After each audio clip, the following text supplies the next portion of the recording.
আসসালামু আলাইকুম, welcome to tech world. Microsoft এক্সেলের আজকের ভিডিওতে আমি আপনাদেরকে ডাটা ভ্যালিডেশনের dynamic and unique drop down কিভাবে করতে হয় এটা দেখাবো। যেমন আগের ভিডিওগুলোতে আমরা ড্রপ ডাউন মেনু করা দেখেছি, এবং এখানে দেখলাম একটা সমস্যা হচ্ছিল আমাদের, যে এখানে রিপিটেড নামগুলো থাকছে। আমরা আজকে ওটা দেখবো যে রিপিটেড নাম না থেকে ইউনিক নাম কিভাবে রাখা যায়, এবং যেটা অটোমেটিক আপডেটও হবে এবং নামগুলো ইউনিক থাকবে। শুধুমাত্র আমার যেগুলো ইউনিক নেম ওগুলো থাকবে। তাহলে চলুন শুরু করা যাক।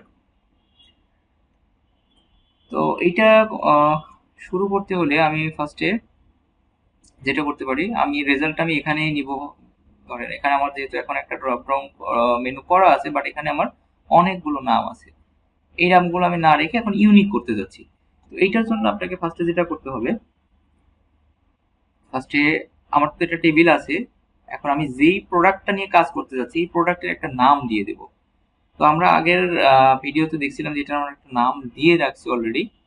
তারপর আমি দেখি এটার নাম আসলে আছে কিনা। আমরা ফর্মুলাতে চলে যাব।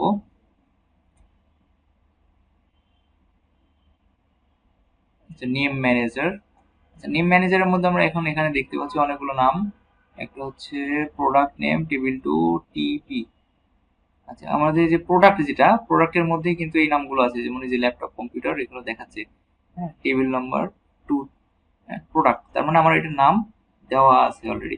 যদি আপনাদের দেওয়া না থাকে, নামটা কিভাবে দেওয়া যায় দেখেন। আমি অন্য একটা সেলের নাম দিয়ে আপনাদেরকে দেখাচ্ছি। যেমন এইটা ব্র্যান্ড, ব্র্যান্ডের নাম তো আমরা নতুন করে করি নাই, আমি এটাকে দেখাচ্ছি। ফার্স্টে আপনি এটা সিলেক্ট করবেন, করার পরে এখান থেকে চলে যাবেন ফর্মুলা বারে। ফর্মুলা বার থেকে এখানে একটা অপশন পাবেন ডিফাইন নেম।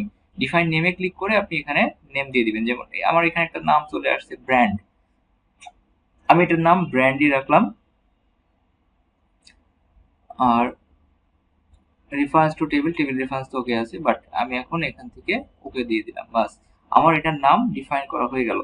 আচ্ছা, তো আমার এখন এই ডাইনামিক ইউনিক ড্রপ ডাউন করার জন্য আমাকে একটা হেল্পিং শিটের প্রয়োজন হবে। তো আমি এখানে আরেকটা শিট নিয়ে নিয়েছি, ব্ল্যাঙ্ক একটা শিট। আমি এই শিটে কিছু হেল্প নিব, যেখান থেকে আমার যে প্রোডাক্টের নাম আমরা যেটার ড্রপ ডাউন করবো, এটাতে একটা নাম দিলাম এই টেবিলের। আমি এখন এখানে এসে আমি একটা এখানে একদম টপে একটা ফর্মুলা কল করবো। এই ফর্মুলাটার নামই হচ্ছে ইউনিক ফর্মুলা। ইউনিক ফর্মুলাটা লিখবো কিভাবে? Unique, UNI, U U E, দেখুন ইউনিক চলে আসছে, ব্র্যাকেট দিবেন। এরপরে এখানে আরো একটা ফর্মুলা আমরা কল করবো, সেটা হচ্ছে শর্ট ফর্মুলা। এস ও আর টি, শর্ট। শর্ট করবো কাকে? আমার যেটা নাম দিলাম, যে টেবিলটার নাম আমরা যেটা দিছি, এখানে নামটা জাস্ট ওই এক্সাক্ট নামটা আমরা এখানে বসাবো। Product, PRODUCT। আপনার এখানে যেমন টপে কিন্তু এটার নাম দেখাচ্ছে, এই যে প্রোডাক্ট, এটা আসলে আমার টেবিলের নাম। যা এখন আপনি ব্র্যাকেট ক্লোজ করে ইন্টার দিয়ে দেন। দেখুন ইন্টার দেওয়ার সঙ্গে সঙ্গে আমার কিন্তু প্রোডাক্টের নামগুলো এখানে চলে আসছে। Camera, charger, computer, laptop, LED screen, loud speaker, mobile phone, plotter, printer, projector, router, মানে এগুলো আছে সিকোয়েন্স অনুযায়ী আসছে। এখন এখানে দেখুন 1 2 3 4 5 6 7 8 9 10 11 12, 12টা প্রোডাক্ট আছে, এবং এগুলো এক, কোনো রিপিটেশন নাই কিন্তু এগুলো, তাই না? আচ্ছা, এখন আমি তো ইউনিক নামগুলো পেলাম। এখন এই ইউনিক নামটাকে আমি ওই পাশে আমার ড্রপ ডাউনে নিব কিভাবে? এই জন্য আপনাকে এইটার আবার একটা নাম ডিফাইন করে দিতে হবে। এটার নামটা ডিফাইন করবেন কিভাবে? যে এখানে ক্লিক করলে কিন্তু পুরোটাই আসলে সিলেক্ট হয়ে যাচ্ছে। এখানে এই অবস্থায় আপনি ফর্মুলা বারে যাবেন, এখান থেকে ডিফাইন নেম, ডিফাইন নেমতে এসে আপনি এটার একটা নাম দেন। নামটা কি দেওয়া যায়? এটা আমরা এটার নাম দিলাম drop down, DROPDOWN, drop down. আচ্ছা, এখানে রেফার্সটা আমরা করবো কি? এটা ক্লিক, সবগুলো মুছে দেন, দিয়ে একদম ফার্স্ট যে রোটা আছে এখানে ক্লিক করে দিব। দেওয়ার পরে লাস্টে এই লেখার একদম শেষে আপনি একটা হ্যাশ চিহ্ন দিয়ে দিবেন, দিয়ে ওকে দিয়ে দেন। এখন আপনি আপনার যেখানে আমরা এখন এখানে কি অবস্থায় আছে দেখে নিই। এখানে তো আমার সব নামগুলো রিপিটেড অবস্থায় আছে। আমার এখন এই জায়গাতে আমি রেজাল্ট নিব, যেখানে ইউনিক নাম চলে আসবে। তাহলে আমি এই ঘরে ক্লিক করলাম, ক্লিক করার পরে এখান থেকে চলে যাবেন ডাটা, ডাটা থেকে ডাটা ভ্যালিডেশন। এখন ডাটা ভ্যালিডেশনে এটা তো যে অবস্থায় থাকবে, সেখান থেকে আপনি লিস্টে ক্লিক করে নেবেন ফার্স্টেই। আমার এখানে সোর্সটা মেনশন করা আছে, সোর্স মেনশন আছে কি এইটাকে, আমার এই আগের এই অঙ্কটা মেনশন করা ছিল, আমি এটাকে মুছে ফেলবো। মুছে এখানে আমি নতুন করে ডিফাইন করে দেবো ইকুয়াল ওই যে আমার ওই ড্রপ ডাউনটা, যেটা আমি ওখানে নাম দিয়ে আসলাম নতুন করে, drop down, DROPDOWN, drop down দিয়ে ওকে। এখন আমি একটু চেক করে দেখি আমার ড্রপ ডাউনটা ইউনিক হয়েছে কিনা।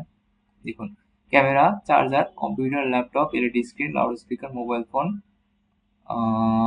প্লটার, প্রিন্টার, প্রজেক্টর, রাউটার, এখানে কোনো নাম রিপিট নাই। মানে এটা আমার হয়ে গেছে। আমি দেখি চেক করি কাজ কাজ হয় কিনা। আমি কম্পিউটার যদি দিই, দেখেন কম্পিউটারের ইয়েটা চেঞ্জ হচ্ছে। আচ্ছা, কম্পিউটার পরবর্তী মোবাইল যদি দেই, টাকা চেঞ্জ হচ্ছে।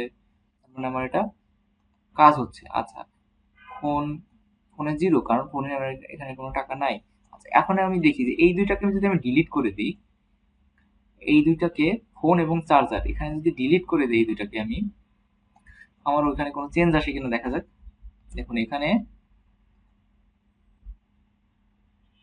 ফোন, ক্যামেরা, ফোন এবং চার্জার নামে আর কোনো কিছু দেখাই যাচ্ছে না এখানে।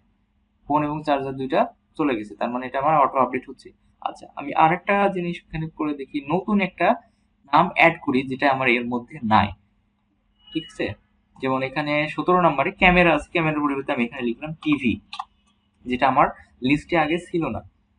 ঠিক আছে, এখন টিভিটা এখানে অ্যাড হয়েছে কিনা আমরা একটু চেক করে আসি। টিভি, দেখুন একদম লাস্টে টিভি চলে আসে। টিভিটা আমি ক্লিক করলাম, টিভিতে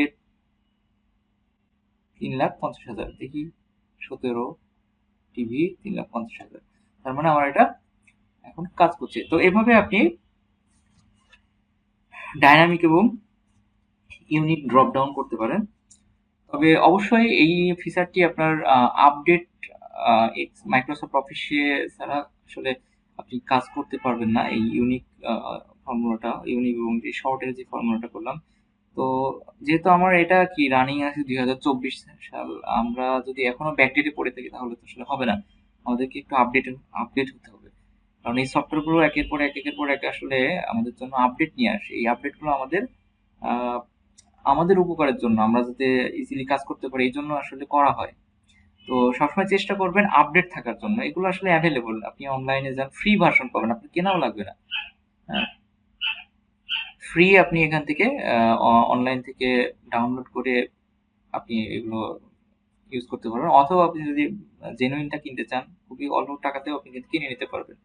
যেমন মাইক্রোসফট 21 থেকে মাইক্রোসফট 23 পর্যন্ত, আবার 360 যেটা আছে আর কি মাইক্রোসফটের, এগুলো কিনলে যদি আপনি ইউজ করেন তাহলে মাইক্রোসফট অফিসের এই অ্যাডভান্স ফিচারগুলো আপনি ইউজ করতে পারবেন। তো আরো একটা ড্রপ ডাউনের অপশন আছে, যেটা হলো dependable drop down. Dependable drop ডাউনটা কিভাবে হবে এটা আমরা ইনশাল্লাহ আগের নেক্সট ক্লাস, নেক্সট ইয়াতে, ভিডিওতে অবশ্যই আমি আপনাদের সামনে নিয়ে আসবো। এটা অনেক মজার। তো নেক্সট ভিডিওটা দেখার জন্য সঙ্গেই থাকুন, যেখানে আমি ডিপেন্ডেবল ড্রপ ডাউনটা নিয়ে একটা ভিডিও বানাবো। আর আপনি যদি চ্যানেলে নতুন হয়ে থাকেন তবে চ্যানেলটিকে সাবস্ক্রাইব করে সঙ্গে থাকুন, বেল বাটনে ক্লিক করে রাখুন যাতে আপনি আপডেট ভিডিওগুলো পেয়ে যান। এবং ভিডিওটি ভালো লাগলে আপনি অবশ্যই লাইক এবং কমেন্ট করতে ভুলবেন না। তো ধন্যবাদ কষ্ট করে শেষ পর্যন্ত ভিডিও দেখার জন্য। আসসালামু আলাইকুম।